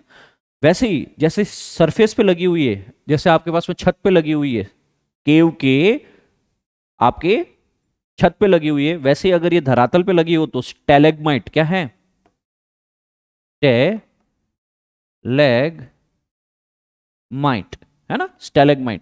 अच्छा कई बार हो सकता है कि ये स्टेलेक्टाइट और ये स्टेलेग्माइट दोनों में बेसिकली कैल्शियम का जो आपके पास में जुड़ाव है वो इतना ज्यादा हो गया कि यह एक तरह का कॉलम बना सकते हैं, ऊपर और नीचे से जुड़ भी सकते हैं। तो कई बार यह कास्ट कॉलम भी बनाते हैं।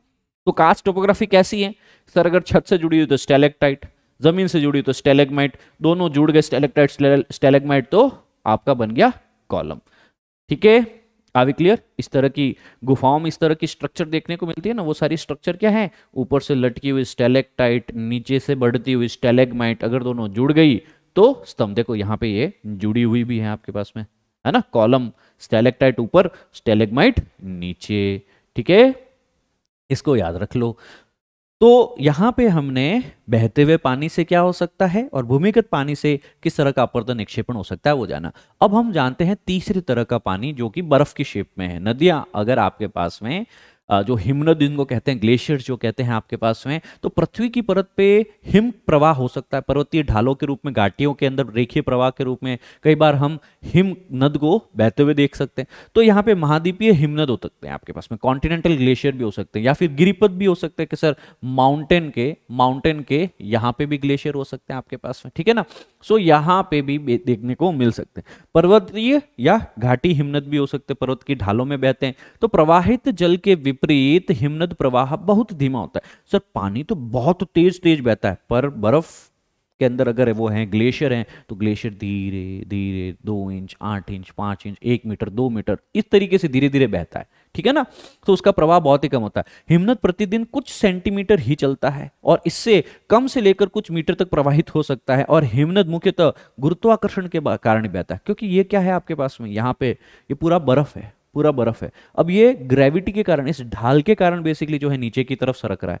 हर रोज 1 सेंटीमीटर 2 सेंटीमीटर आप देख भी नहीं पाओगे, इतनी बड़ी स्ट्रक्चर है, इतना बड़ा बेसिकली जो है हिमनद है, ग्लेशियर है, right. You will not be able to see, पर ये ग्रेजुअली लगातार मूव हो रहा है। अच्छा, ये भी मूव हो रहा है तो क्या आप देख पा रहे हैं, इसके कारण भी कहीं से मिट्टी उठाई जा रही है, कहीं डिपॉजिट की जा रही है, कहीं से उठाई जा रही है, कहीं डिपॉजिट की जा रही है, कहीं अपर्दन, कहीं निक्षेपण, कहीं अपक्षय, कहीं निक्षेपण, राइट। तो यह हिमनद भी स्थलाकृतियों का निर्माण करता है।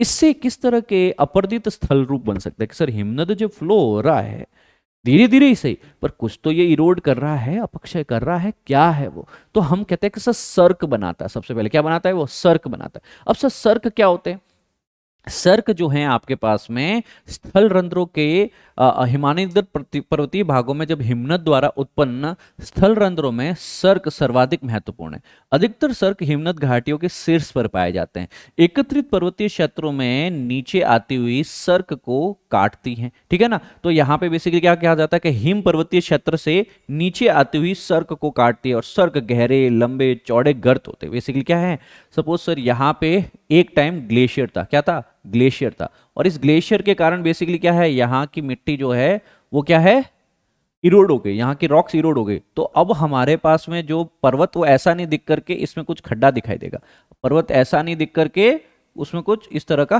खड्डा दिखाई देगा हमको। तो इस गर्त को हम लोग क्या कहते हैं, सर्क कहते हैं। इस गर्त को हम लोग क्या कहते हैं, सर्क कहते हैं। कि सर जो ग्लेशियर्स हैं वो लगातार यहाँ पे तीव्र ढाल के अंदर बहते बहते पिघलने के बाद में ये खाली एक खड्डा, एक झील सा, एक पानी सा यहाँ इसमें दिखाई देने लगता है। तो ये खड्डा है, इसको बेसिकली हमने क्या कह दिया आपके पास में, गहरे लंबे चौड़े गर्त को, खड्डे को हमने बेसिकली क्या कह दिया, सर्क है सर, ठीक है। अगर इसमें पानी बढ़ गया ग्लेशियर का तो हमने इनको सर्क लेक्स कह दिया, सर्क झील कह दिया आपके पास में। बस इतना सा याद रख सकते हैं, ठीक है, इसको याद रख सकते हैं। अभी तक सबसे पहली चीज जो मैंने बताई तुमको, क्या बताई है, सर्क क्या होता है, CIRQE, ठीक है।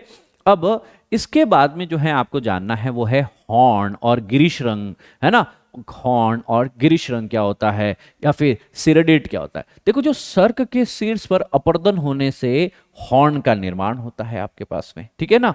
और यदि 3 या अधिक विकर्णित हिमनद निरंतर शीर्ष पर तब तक अपर्दन जारी रहे तब तक उनके तल आपस में नहीं मिल जाए और तीव्र किनारे वाला नुकीली चोटी का निर्माण नहीं हो जाए तो उसे हॉर्न कहा जाता है। तो ये जो सर्क है आपके पास में, ये सर्क लगातार अपर्दित होते गए, अपर्दित होते गए, अपर्दित होते गए। अपर्दन के बाद में एक बार ऐसा होगा कि सर यहाँ पे ये नुकीली चोटी के इस तरह का एक स्ट्रक्चर बना देगा, इसको हॉर्न कहा जाएगा। This is called as the horn. Basically है क्या, यहाँ पे भी एक सर्क है, यहाँ पे भी एक सर्क है, और इस सर्क को ही, सर्क का ही बेसिकली जो है बीच का बचा हुआ नुकीला किनारे वाला भाग, चोटी जो है, उसको हॉर्न कहा गया। इतना समझ में आ गया सर हमको, है ना।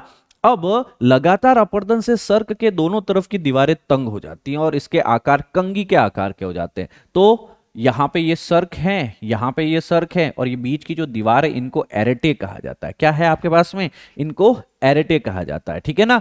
सो इनकी दीवारें तंग हो जाती हैं आपके पास में, आकार जो है कंगी के और आरी के स्वरूप देखने को मिलता है। इनको अरेट कहा जाता है, तीक्ष्ण कटक कहा जाता है, कटक, पहाड़ी कटक, मिड ओशनिक रीजस के टाइम में हमने कहा था ना सर, कटक, है ना, छोटा सा इस टाइप में, ठीक है।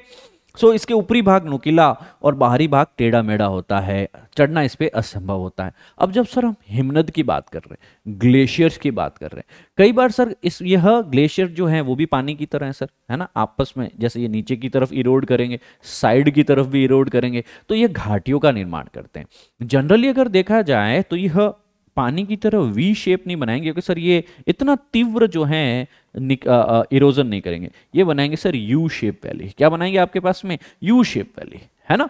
सो हिमनद घाटियां गर्त की भांति होती हैं और इनका आकार अंग्रेजी के यू अक्षर जैसा होता है, जिसके तल चौड़े, किनारे चिकने व ढाल तीव्रता का मलबा बिखरा होता है। और यहाँ पे जो हम कहते हैं कि नदियों के अंदर होता है, नदियों में होता है, हम लोग कहते हैं जलोढ़, है ना। वहां की जो मिट्टी होती है, वहाँ के जो कंकड़ होते हैं, बालू होते हैं। अब ग्लेशियर के साथ में जो बेसिकली होगा आपके पास में, अब वहाँ पे जल नहीं है, अब वो क्या होगा आपके पास में, हिमोड, उसको क्या कहेगा वो, हिमोड, है ना। ग्लेशियर जो अपने साथ में मलबा लेते हुए चल रहा है, ठीक है, उसको हिमोड कहा जाएगा।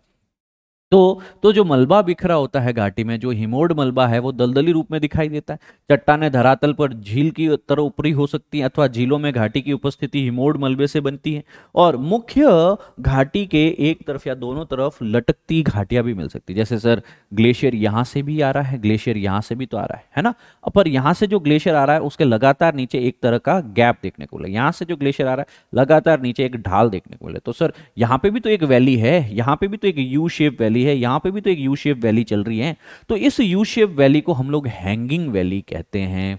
मुख्य घाटी के साथ दोनों तरफ लटकती घाटियां देखने को मिलती हैं। ये है मेन वैली, और इस मेन वैली के साइड में लटकती हुई सी हैंगिंग वैलीज देखने को मिलेगी। लटकती घाटियों के तल मुख्य घाटी से खुलते हैं, जिनके विभाजक क्षेत्रों में कट जाने से त्रिकोण रूप से नजर आते हैं। बहुत गहरी हिमनद गर्त जिसमें समुद्री जल भर जाता है तथा जो समुद्री तटरेखा पर होती है उन्हें फोर्ड कहा जाता है, ठीक है ना। तो आपके पास में कई बार क्या होता है कि जो ये हिमनद के जो ये गर्त होते हैं ना, अब इन गर्त के अंदर कई बार जो है समुद्र का पानी चला जाता है। जैसे नॉर्वे वाले एरिया के अंदर, कौन सा, नॉर्वे ट्रॉम्सो वाले एरिया के अंदर, अगर यहाँ पे समुद्र का पानी चला जाता है तो समुद्री तट रेखा से भी नीचे वाला एरिया होता है, तो इनको फिजॉर्ड कहा जाता है ना। इन तट को बेसिकली क्या कहा जाएगा, फिर फियोर्ड कहा जाएगा, फियोर्ड कहा जाएगा, ठीक है ना। इसको याद रख सकते हैं, बहुत ही ईजी है आपके पास में।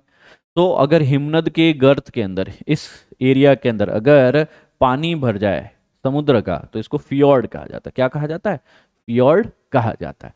तो क्या हमें सर्क समझ में आया, सर्क लेक समझ में आया, क्या हॉर्न, क्या हमको एरेटिस समझ में आया, हैंगिंग वैलीज क्या होती हैं वो समझ में आया, ठीक है ना, वेरी बेसिक थिंग।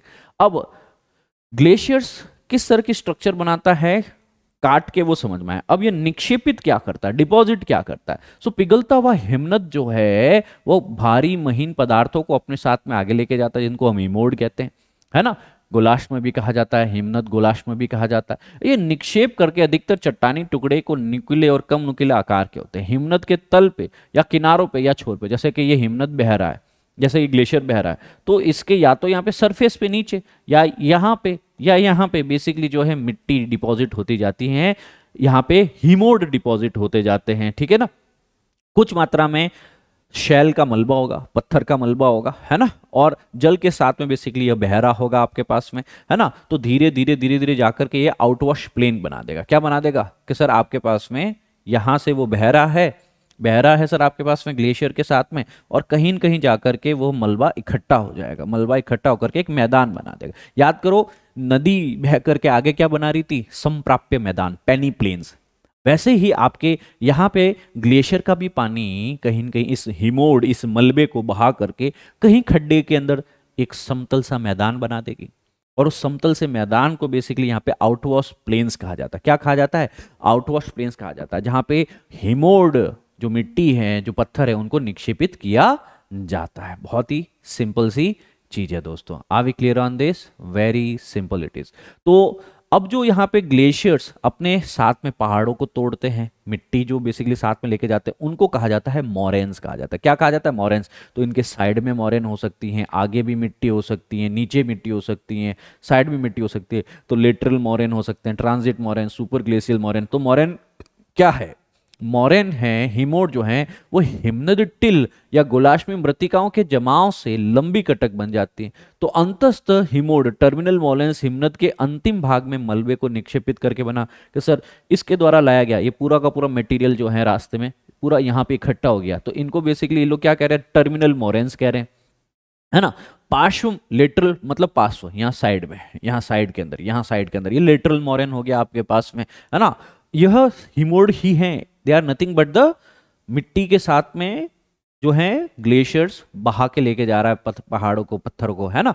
तो ये देखो ग्लेशियर्स के साथ में बेसिकली क्या देखने को मिल रहा है कि सर एक तो टर्मिनल मतलब ग्लेशियर्स के मुंह के आसपास में जहां ग्लेशियर खत्म हो रहा है, एक है लेटरल मतलब साइड में जो चल रहा है, और एक है सर मीडियल मोरेन। मीडियल मतलब ये इधर का ग्लेशियर है, इधर का ग्लेशियर है, तो इनके बीच में भी तो बेसिकली यहाँ पे देखने को मिलेगा। तो तीन तरह के मोरेन डिपॉजिट देखने को मिलते है। दैट्स इट, वेरी इंडिड, है ना। और अंत में जाकर के यही कहीं न कहीं ग्लेशियर्स के पानी के साथ में बहते हुए डिपॉजिट हो जाएंगे एक प्लेन स्ट्रक्चर में, और उस प्लेन को, उस मैदान को आउटवॉश प्लेन कहा जाएगा। क्या कहा जाएगा? This is outwash plane.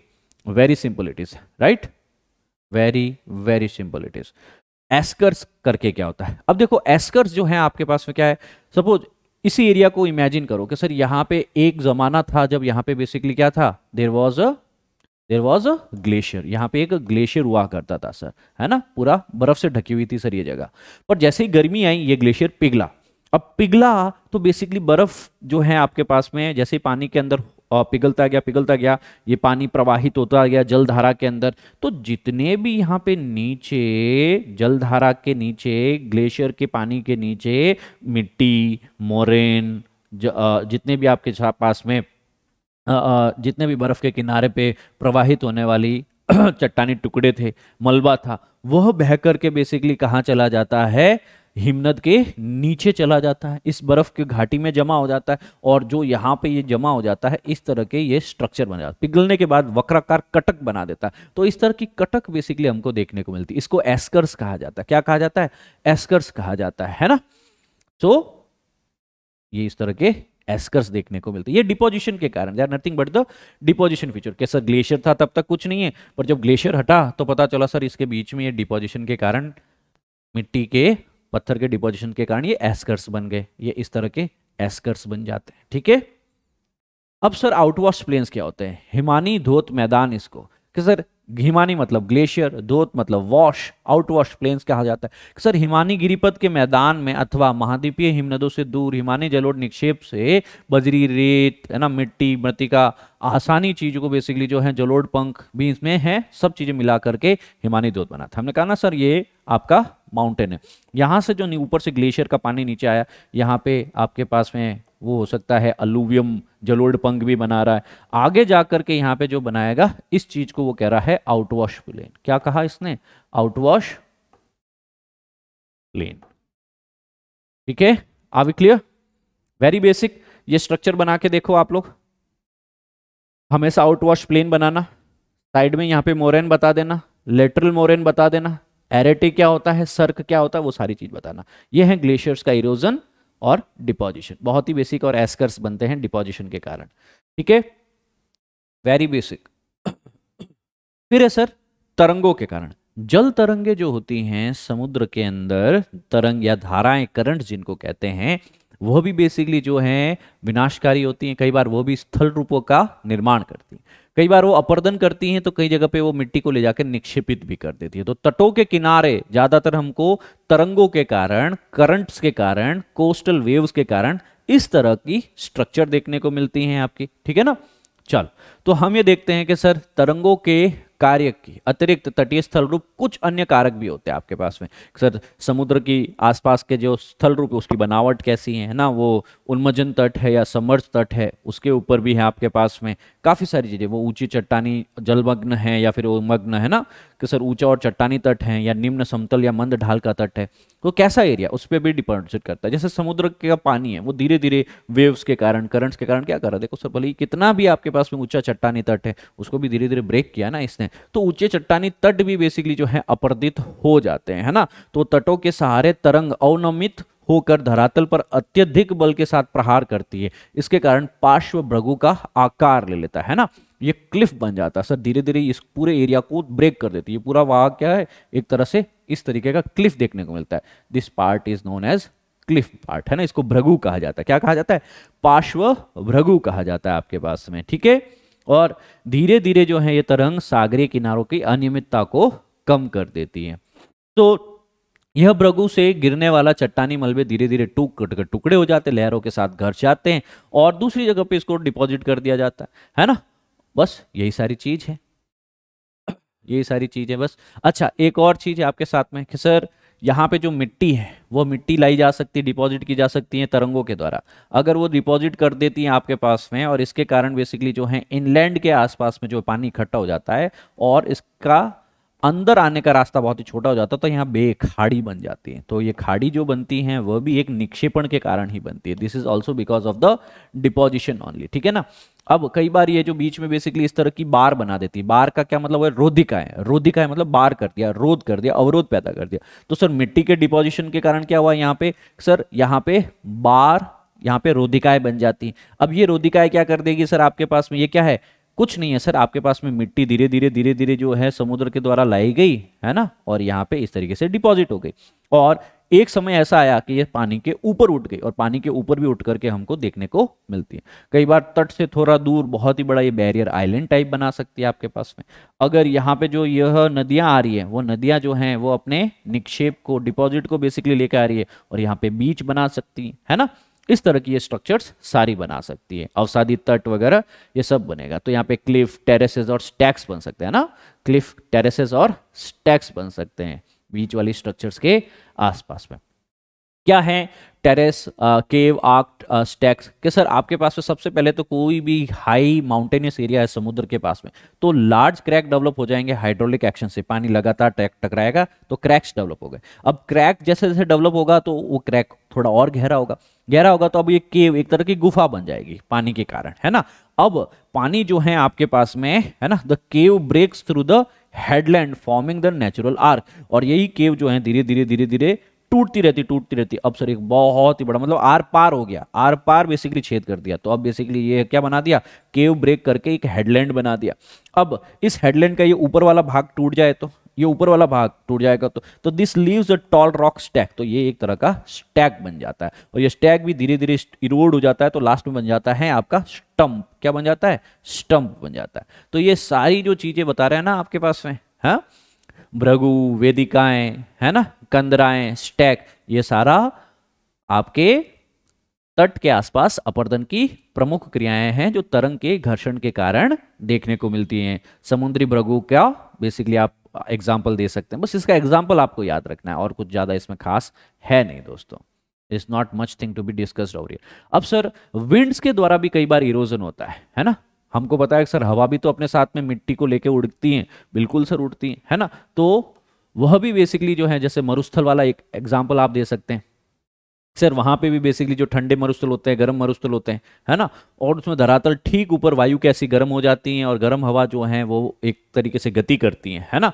कोई रुकावट तो जनरली पैदा होती नहीं, परंतु तूफान के कारण कई बार विनाशकारी हो सकता है। पवन अपवहन करती है, घर्षण करती है, अपर्दन करती हैं, और चट्टानों को छोटे छोटे कण में धूल के रूप में तोड़ देती है और उठा के लेके जाती है। और वायु का परिवहन की प्रक्रिया रेत, बजरी आदि औजारों की तरह धरातलीय चट्टानों पर चोट पहुंचाकर घर्षण करती, मतलब ये इसी बालू को उठा करके इन्हीं पर्वतों के ऊपर हवाओं के रूप में रगड़ेगी, ठीक है ना। और इस प्रक्रिया से बालू घर्षण होता है, सैंड ब्लास्टिंग कहते हैं इसको। क्या कहते हैं, सैंड ब्लास्टिंग। तो मरुस्थलों में पवन कई रोचक अपर्दनात्मक और निक्षेपणात्मक स्थल रूप बनाती है। तो जो भी आपके जिसको हम कह सकते हैं डेजर्ट्स होंगे, क्या होंगे, डेजर्ट्स होंगे, वहां पे ज्यादा से ज्यादा इरोजन और डिपोजिशन होगा हवा के कारण।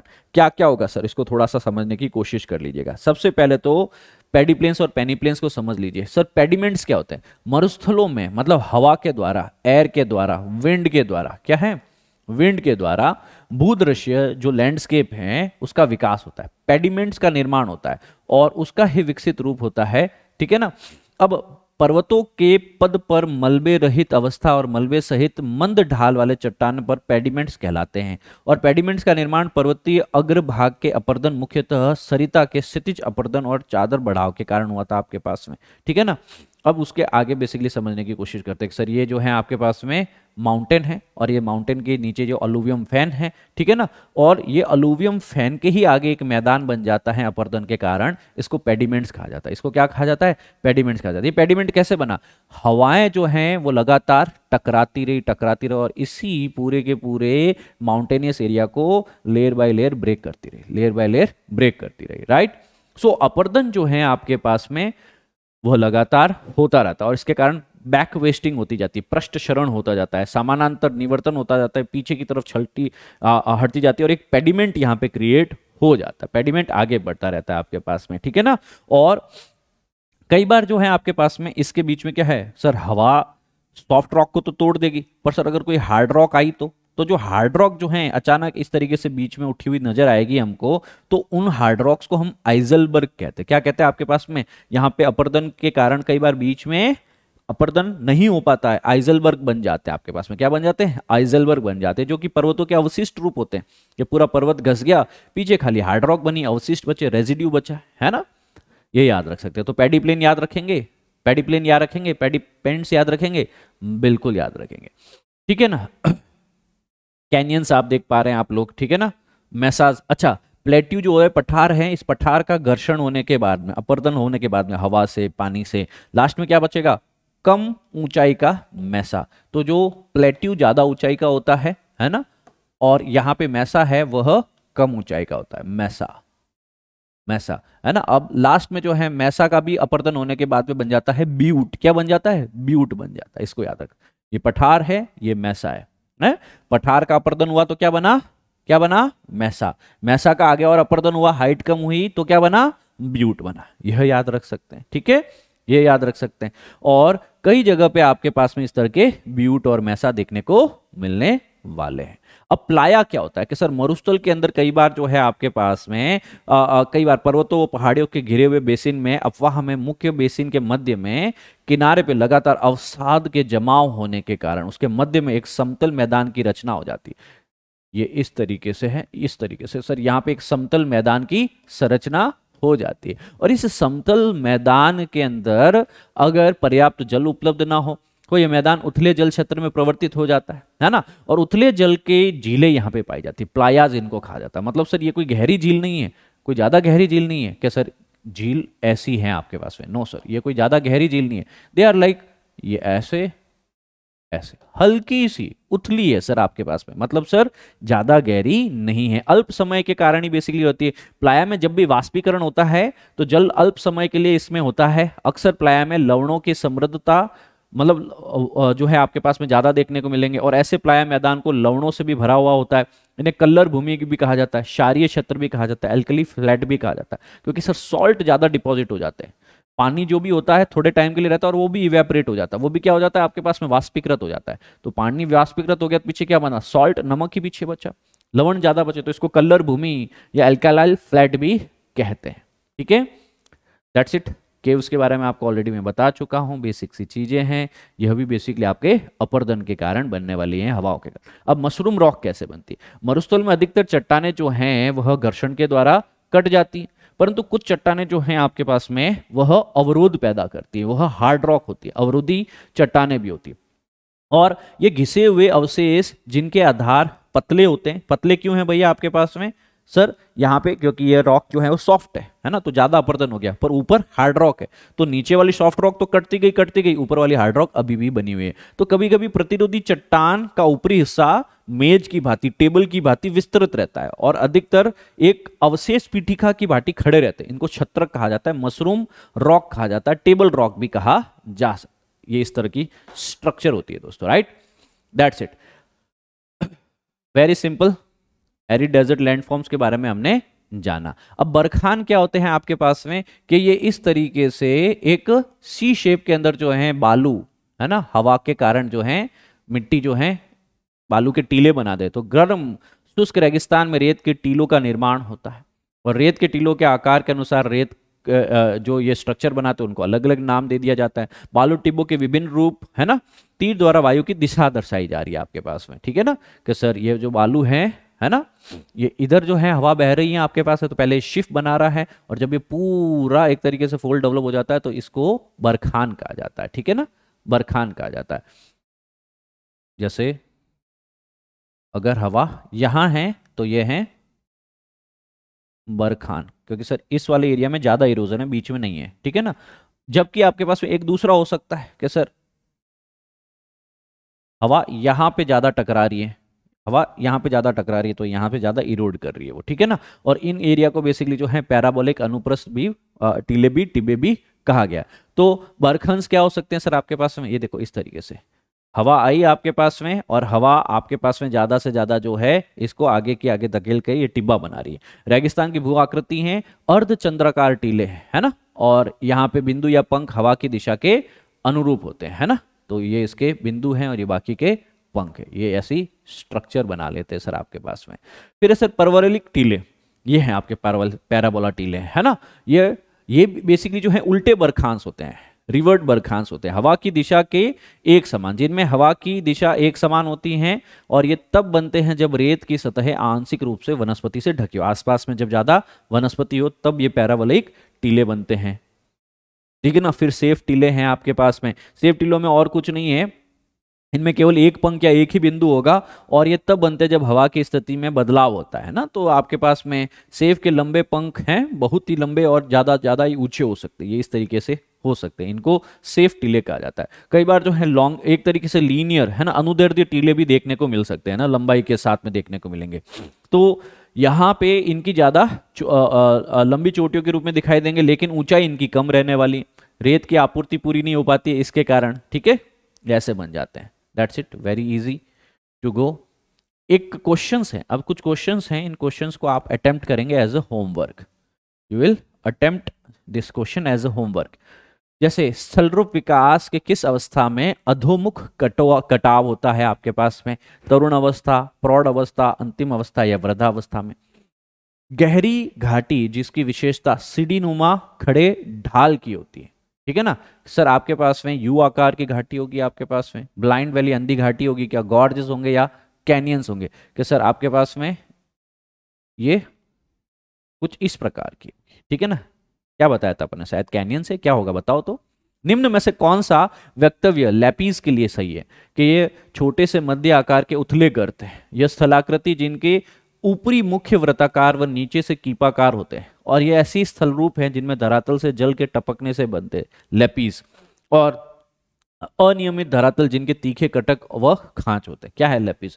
निम्न में से किन प्रदेशों में रासायनिक अपक्षय प्रक्रिया यांत्रिक अपक्षय प्रक्रिया की अपेक्षा अधिक होती है, सर केमिकल इरोजन ज्यादा है, मैकेनिकल इरोजन नहीं है, तो हमने उसको कास्ट टोपोग्राफी कहा था, क्या होगा, आर्द्र शुष्क चूना पत्थर प्रदेश या हिमनद प्रदेश, क्या होगा सर। गहरे लंबे विस्तृत गर्त बेसिन जिनके शीर्ष दीवार खड़े ढाल वाले और किनारे खड़े व अवतल होते हैं, तो इसको बेसिकली हमने क्या नाम दिया था, सर्क, घाटी हिमनद, पार्श्विक हिमोड या फिर एस्कर्स, राइट। इस क्लास की पीडीएफ आप प्राप्त कर सकते हैं जगदीश_जांगिड 123 से, कोई डाउट है वो पूछ सकते हैं जगदीश सर PW UPSC पे। एट द सेम टाइम आपको एक्स्ट्रा नोट्स भी अवेलेबल कराए जाएंगे, नोट्स भी अवेलेबल होंगे, वो इस हिंदी के अंदर होंगे, और वो यहाँ पे हैंड रिटन नोट्स होंगे, वो मेरे प्रॉपर हैंड रिटन नोट्स वो यहाँ पे इस टेलीग्राम चैनल पे अवेलेबल होंगे।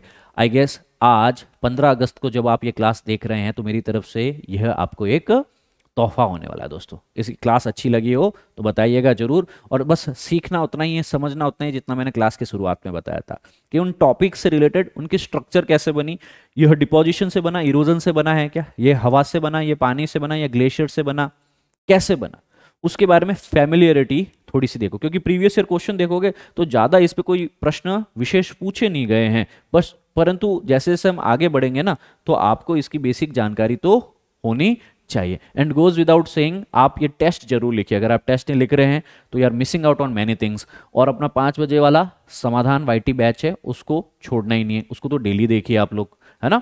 That's it. तो आपका ये चैप्टर कंप्लीट हुआ, भू आकृतियां व उनका विकास कैसे हुआ, और इसके अंतर्गत ये सारी जो चीजें हैं, इन सारी चीजों को कम से कम आप एक बार अपनी सहज शब्दों में लिखने की कोशिश करना। कोई डाउट आए तो टेलीग्राम चैनल है आपके पास में, वहां पे आप कमेंट कर लीजिएगा कि सर आई एम फ्रॉम समग्र बैच, मेरा नाम ये है और मेरे को ये डाउट है, I will definitely be helping you with that, है ना, हिंदी में हो चाहे इंग्लिश में हो। चलो दोस्तों, थैंक यू, जय हिंद। और हाँ, आप कमेंट करना ना भूलिएगा ये क्लासेस आपको कैसी लगी, है ना, बिकॉज आपके जो कमेंट्स है, फीडबैक है, वो बहुत ही महत्वपूर्ण है। थैंक यू, जय हिंद, सर्वदा शक्तिशाली, गॉड ब्लेस यू ऑल।